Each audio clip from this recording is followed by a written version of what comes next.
Pelatih Timnas Indonesia, Shin Tae-yong dipuji Federasi Sepak Bola Dunia, FIFA, setinggi langit jelang melawan Arab Saudi di putaran ketiga kualifikasi Piala Dunia 2026 zona Asia.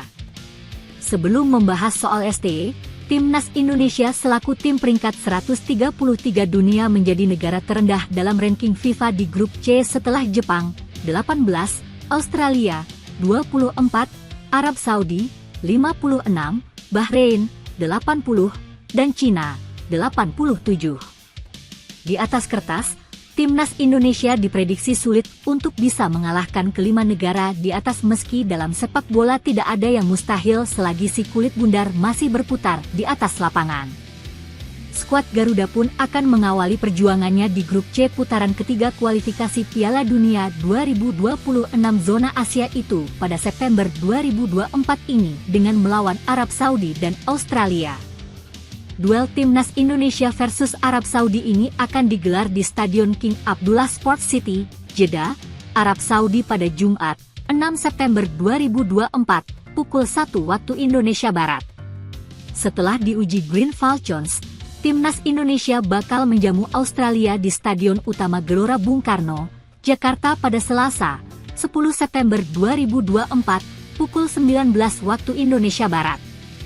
Pelatih Timnas Indonesia, Shin Tae-yong pun memanggil 26 pemain terbaiknya yang terdiri dari 12 pemain Liga 1 dan 14 pemain abroad. Mereka telah memulai latihan di Jeddah. Sebelum berjumpa Arab Saudi di atas lapangan, Shin Tae-yong diwawancarai secara eksklusif oleh FIFA tentang bagaimana ia telah mengubah mentalitas dalam sepak bola Indonesia dan kualifikasi Piala Dunia 2026. Menariknya, FIFA memuji pelatih asal Korea Selatan itu dengan menyebut ST sebagai sang pembuat sejarah selama 4 tahun menjadi pelatih Timnas Indonesia. FIFA mengatakan julukan itu tidak disematkan begitu saja, tak lain karena dampak signifikan yang telah diberikan ST terhadap perkembangan sepak bola di tanah air hingga peringkat FIFA-nya melonjak drastis. Shin Tae-yong dijuluki sang pembuat sejarah setelah 4 tahun menjadi pelatih tim nasional Indonesia, tulis pernyataan FIFA dalam artikelnya, dikutip dari laman resminya, Rabu, 4 September 2024.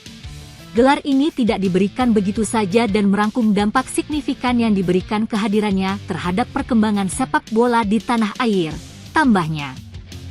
Kemajuan Indonesia tercermin jelas dalam peringkat dunia FIFA. Di bawah Shin, mereka telah naik 42 peringkat, kata FIFA lagi. Shin Tae-yong sendiri pertama kali melatih Timnas Indonesia di ajang resmi pada September 2021 ketika skuad Garuda berada di peringkat 175. Namun pada Juli 2024, Indonesia telah naik ke peringkat 133. Bahkan, Timnas Indonesia berhasil melaju ke putaran ketiga kualifikasi Piala Dunia 2026, sesuatu yang belum pernah terjadi sebelumnya termasuk berhasil mencapai babak 16 besar Piala Asia 2023. Secara tidak langsung, pujian FIFA di atas bukan tidak mungkin bisa membuat mental Shin Tae-yong lebih meningkat dan termotivasi saat melawan Arab Saudi.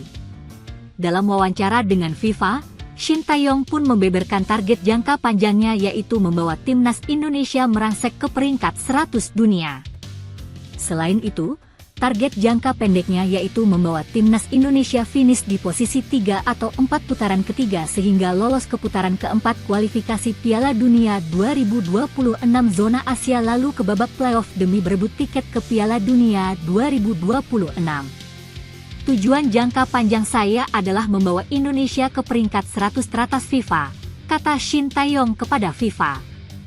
Namun, pertama-tama, saya akan berusaha membawa Indonesia ke babak playoff agar kami dapat terus bersaing untuk memperebutkan tempat di Piala Dunia, tandasnya.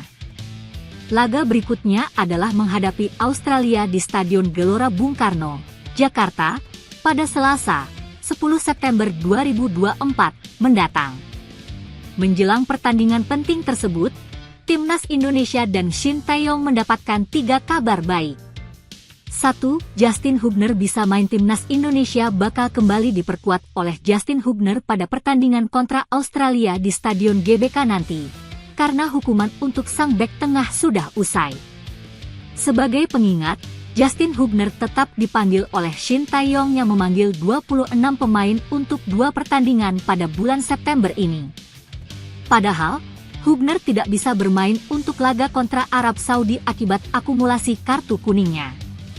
Meski begitu, hukumannya sudah usai pada laga kontra Australia dan sang bek Wolverhampton Wanderers tersebut bisa kembali dimainkan Shin Tae-yong. 2. Australia punya modal buruk. Australia memiliki modal buruk menjelang duel kontra timnas Indonesia, seiring dengan kekalahan di pertandingan pertama mereka. Socheros menjamu Bahrain pada laga perdana putaran ketiga kualifikasi Piala Dunia 2026 zona Asia, Kamis, 5 September 2024, lalu. Tampil di hadapan pendukungnya sendiri, Australia kesulitan untuk mencetak gol, dan bahkan malah kebobolan akibat gol bunuh diri Harry Souttar pada menit ke-89. Bahkan, Australia bakal kehilangan 1 pemainnya untuk laga kontra Indonesia akibat kartu merah yang diterima Kusini Yengi pada menit ke-79. 3. 2 calon pemain naturalisasi terungkap. Informasi pemain naturalisasi tambahan kembali beredar menjelang laga kontra Australia. Maes Hilgers dan Eliano Reigers dipastikan menjadi 2 amunisi baru untuk timnas Indonesia. Rumor soal tambahan pemain naturalisasi sudah beredar deras selama beberapa waktu terakhir, dengan beberapa nama bermunculan di media. Namun, pada Kamis, 5 September 2024, kemarin, informasi mengerucut kepada 2 nama, dengan Maes Hilgers dan Eliano Reigers dikabarkan sudah mendarat di Jakarta.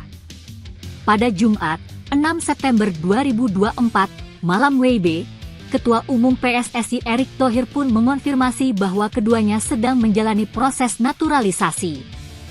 Keduanya diharapkan untuk menyaksikan pertandingan antara timnas Indonesia kontra Australia pada kualifikasi Piala Dunia 2026 zona Asia.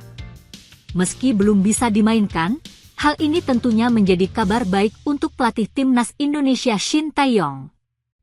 Timnas Australia tiba di Bandara Soekarno-Hatta sekitar pukul 16.21 WIB melalui Terminal 3, Tangerang, Jumat, 6 September 2024. Skuad berjuluk Socheros itu kemudian tampak keluar dari Gate 1 pukul 17.05. Begitu keluar dari Gate 1, para pemain Australia harus berjalan menuju bus yang berada di pinggir jalan Gate 5. Sekiranya mereka berjalan sejauh 500 meter untuk bisa naik ke bus Big Bird. Pelatih Australia Graham Arnold tampak kesal. Bahkan saat hendak wawancarai, Graham Arnold langsung menolak dan menggarahkan tangannya ke kamera handphone. Sementara itu, para pemain Australia yang mengenakan baju putih dan celana panjang biru berjalan di belakangnya tampak santai dan berbincang satu sama lain. Pun dengan Jackson Irvine.